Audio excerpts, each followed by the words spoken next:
Hello, everyone, and welcome to Autism Stories, where we connect you with amazing people that help autistic teens and adults become more independent and successful. I'm your host, Doug Bletcher, the founder of Autism Personal Coach. Figuring out who we are and what we want is a lifelong quest.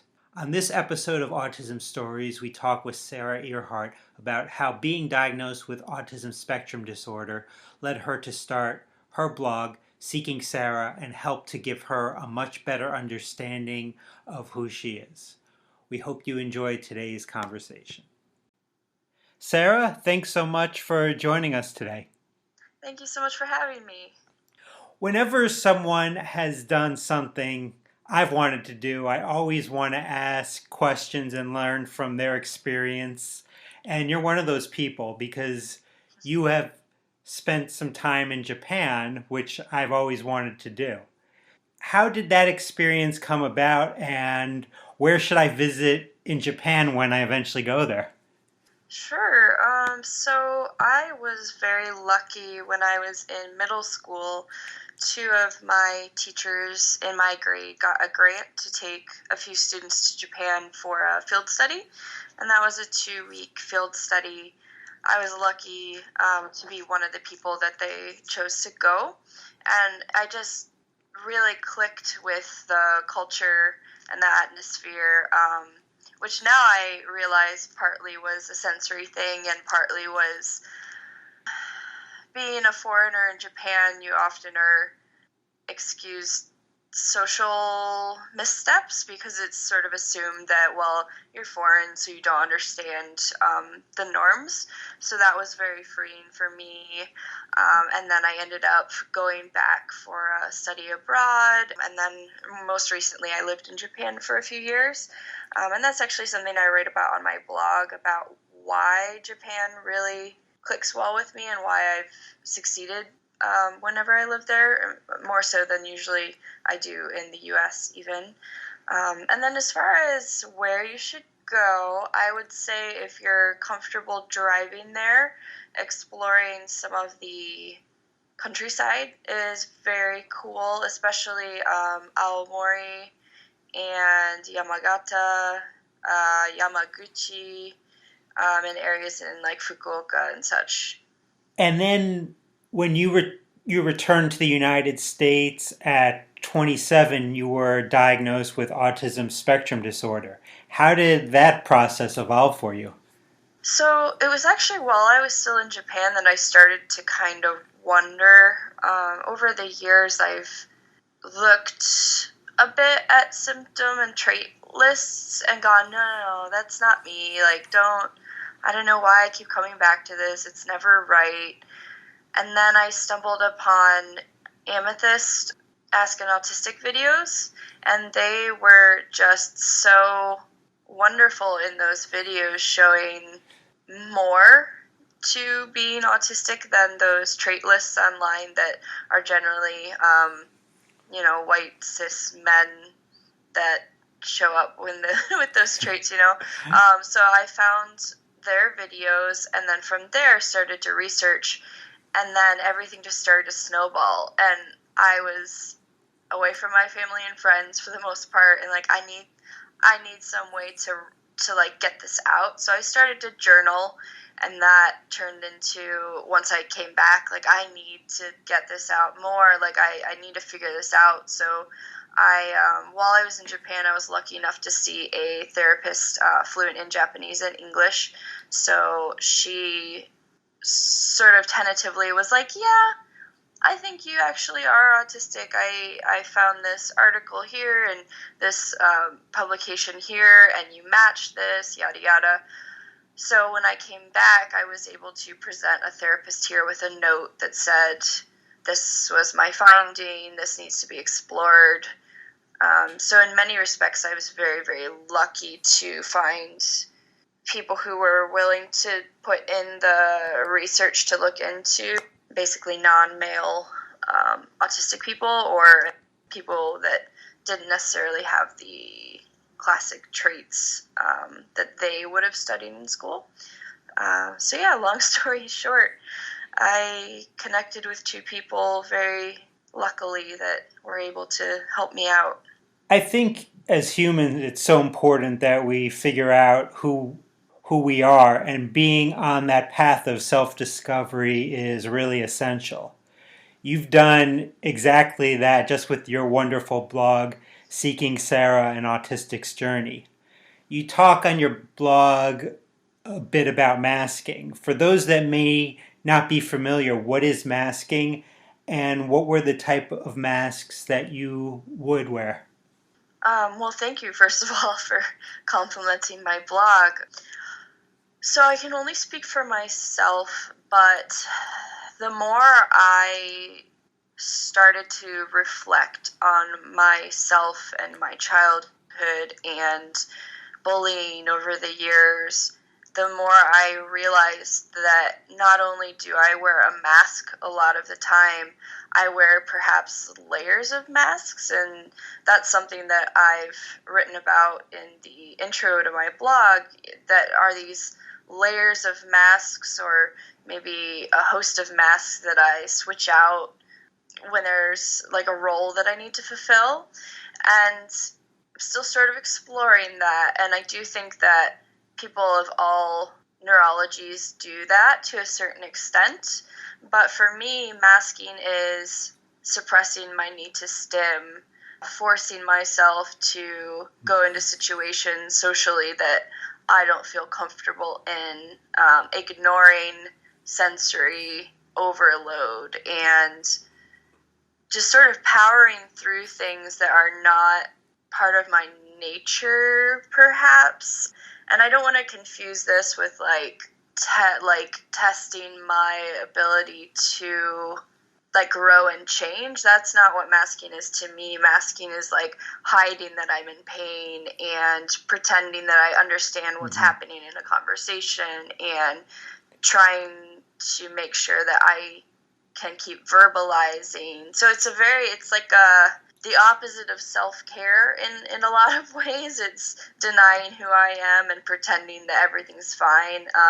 And so I've been really trying to tackle that, but it's not always easy to spot when I'm doing it, and it's not always safe or practical to stop masking to a certain extent.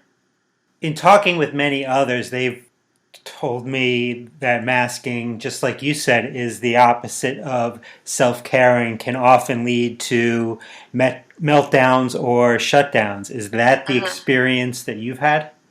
Definitely, because I was the kind of kid who teachers might have thought I was maybe a little quirky, or I don't know, geeky or nerd or shy or all of those labels. But once I got home and all of that masking would finally lift, was when the anxiety just hit the roof, and I was like, I can't, and my functioning, it just, I don't even know really how to explain.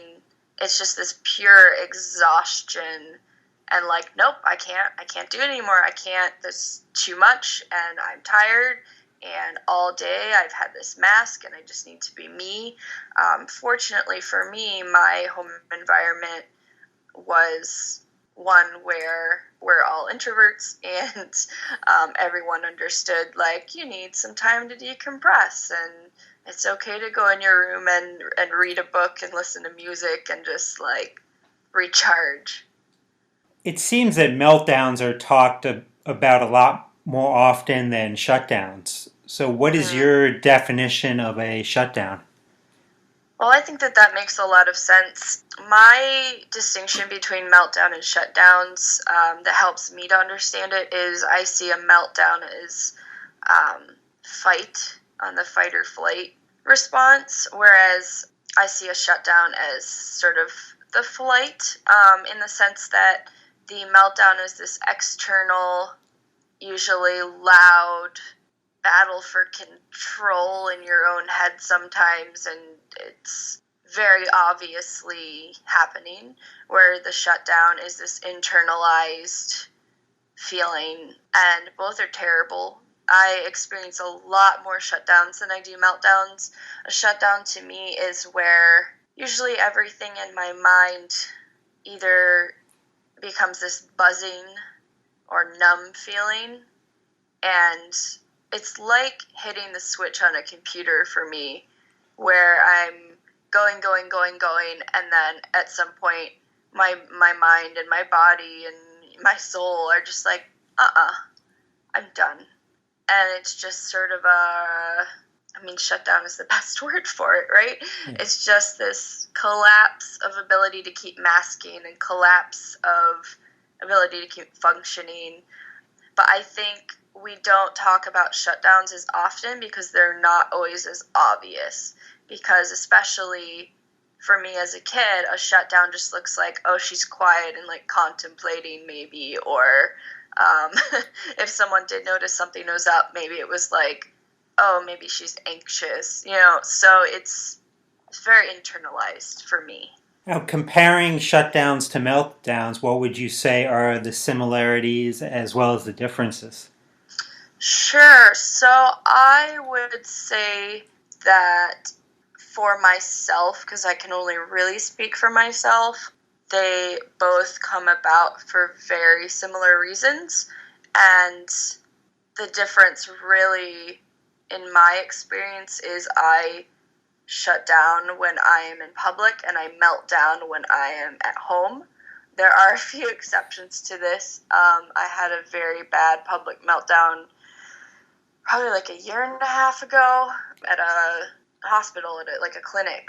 And so I would say that both come from just being too strong in a too stressful, anxiety-producing, sensory overload environment, and neither are a choice. Some people can choose to kind of not choose to time them, but like if I know I'm getting to that point where I'm like, I'm going to melt down, I will try to get home or to a bathroom or somewhere sort of safe, but that's not always the case. I know you've talked about on your blog about the 5 pillars that apply to when shutdowns and meltdowns occur.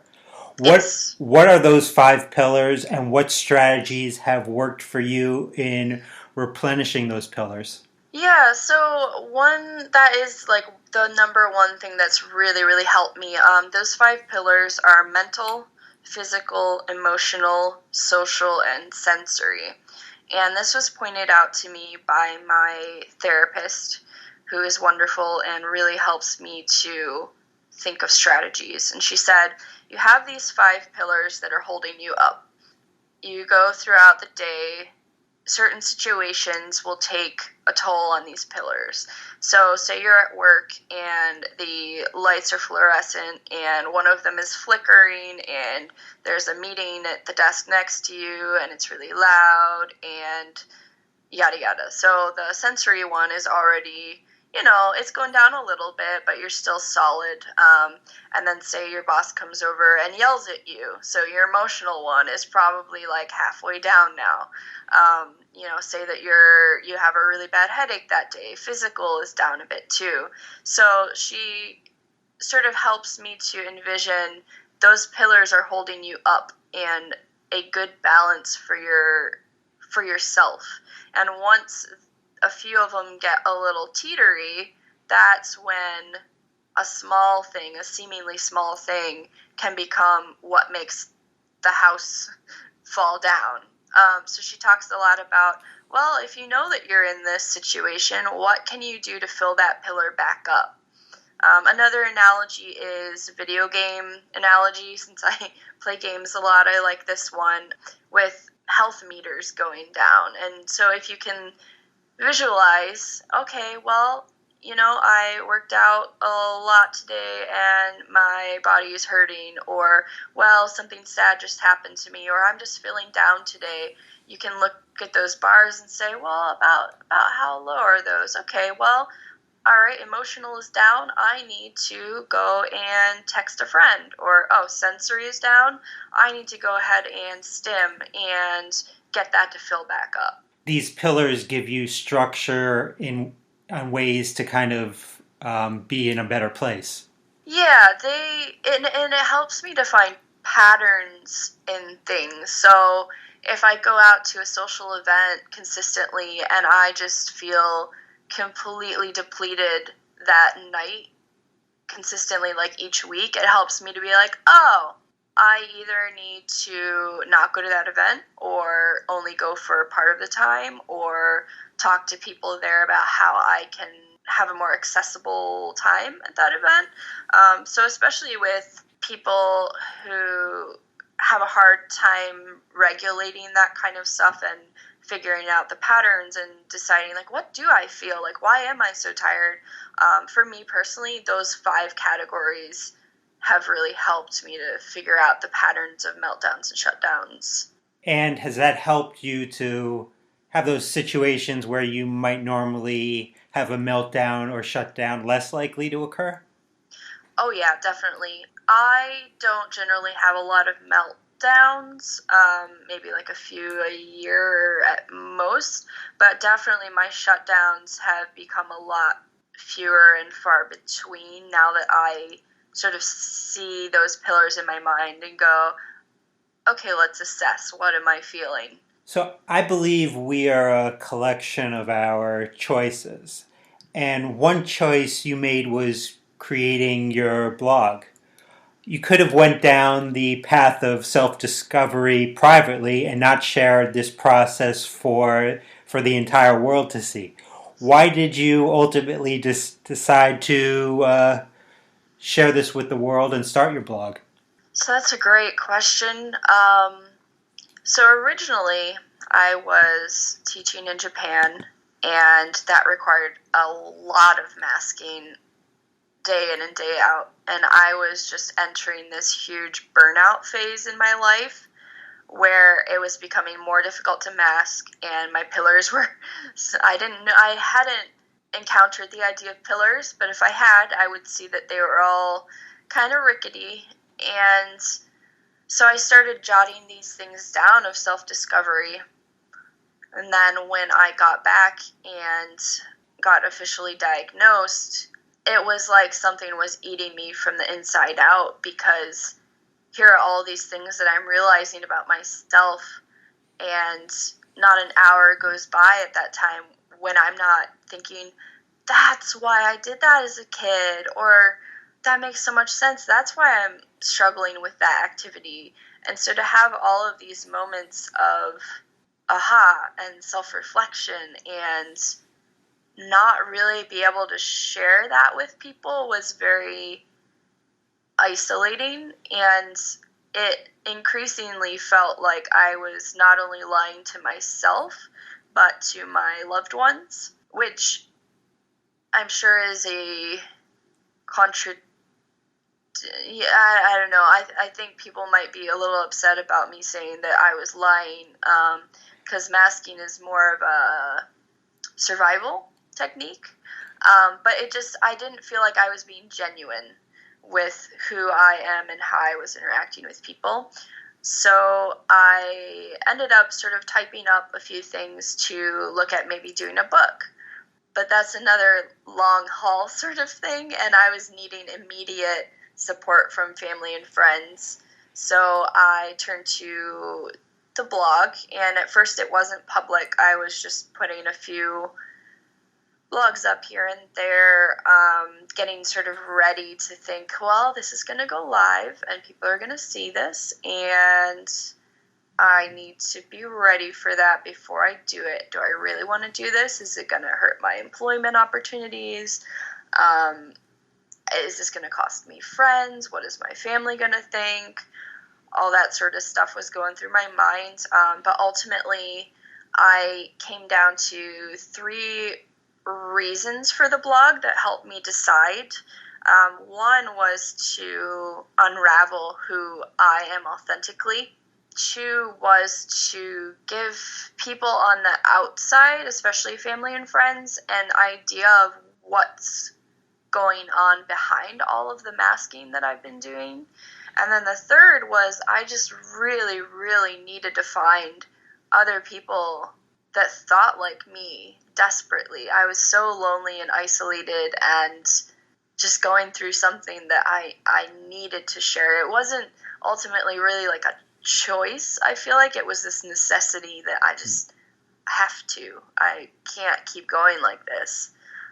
So I wouldn't say it was anything like a brave, like, I'm going to help people around the world. It was more like for me, I need this. I can't. So you were looking for a sense of community. Yeah, that was a huge component. And I honestly expected to find like a few people, but Twitter is where the autistics are at. Why do you think that's such a important platform for autistic people?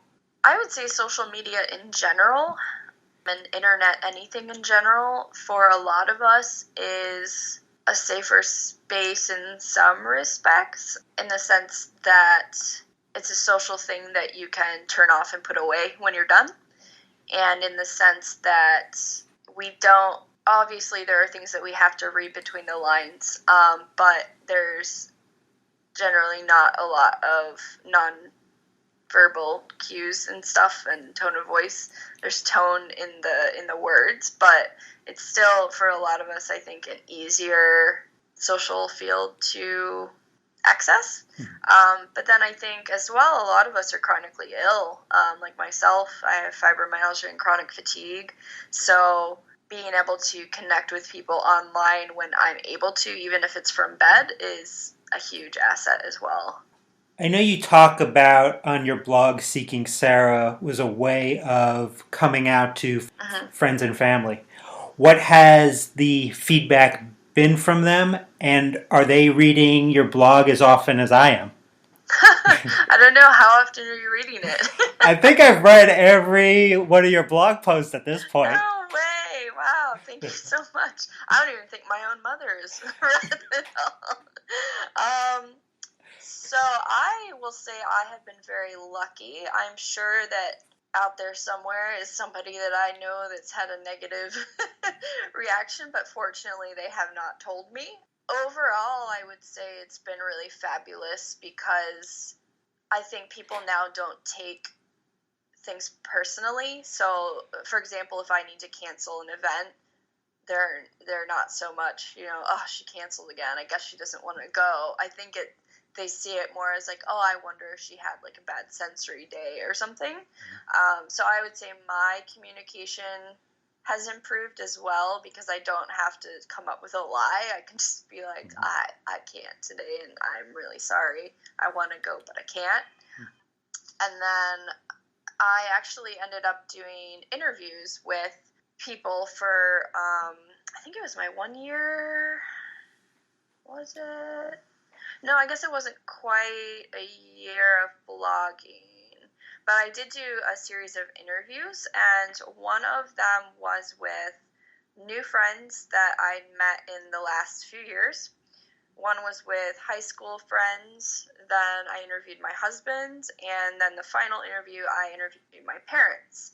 And that was really because I was looking for a bit more direct feedback, because here and there, like, people have been like, I've learned a lot from your blog, or even I'm wondering if I might be autistic because of what I read, or, I work in a library and a child came in with sensory needs and I was able to help him. So I've gotten a lot of that great feedback, but I hadn't really gotten feedback about me, if that makes sense. So I asked them questions like, what were some of your initial thoughts when I told you I'm autistic? Or how has your perception of me changed? What do you notice about me now? And things like, what positive changes have you seen? And is there anything that makes more sense to you now? Yada, yada. So the questions change for each interview, but I was very touched by a lot of the answers, especially from like new friends that didn't really know me that much, but were really compassionate about their answers. So far, so good. I think I've been very privileged and blessed with the reactions overall. Now, if there are people listening who are thinking about writing a blog, can you tell them what has been the positive impact for you in writing Seeking Sara? Oh my gosh, yeah. I mean, my entire life is different now. 99% of that is completely positive. I don't feel isolated nearly as often. I don't feel like things are like a shaken Coke bottle inside my chest anymore. There's always a place where I can go and rant, like my my most recent blog post about someone reacting badly to me coming out to them about being autistic. There's a healthy place for me to explore who I am authentically and connect with other people who might be feeling the same thing. So I am so glad that I took that leap and pushed publish and didn't really look back, because I can't really imagine what my life would be like if I hadn't done that. Well, Sarah, I really appreciated the conversation. Thanks Me so too. much for joining us today. Thank you for having me. Thank you for listening to today's episode, and thank you to Sarah for the conversation. I really enjoyed when Sarah was talking about how she looks at her 5 pillars and how they can help to deal with stressful situations in her life. That type of visual structured approach could be really helpful to many others. To read more about the 5 pillars, visit Sarah's blog, seekingsarah174.com, and that information can be found in the description of this episode.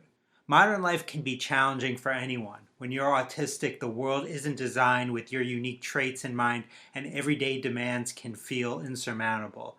At Autism Personal Coach, we celebrate neurodiversity by empowering adults and teens to be the best versions of their authentic selves. The people we serve are the real experts. We're here to help their goals become a reality. To get an autism coach for a loved one or yourself, just email us at autismpersonalcoach@yahoo.com or call 216-336-5889 and request a coach today. On the next episode of Autism Stories, we will talk with Carissa Johnson about the positive impacts of gymnastics for autistic people. Talk to you then. Sometimes we wish we were normal. We hope you understand. This is not fun at all. There are some times we fear we can't improve. Everyone around us has said that we've improved. Taking longer to study, longer to learn. It also takes us longer to complete tasks at hand. Having Asperger's, not making sense. Our actions are different.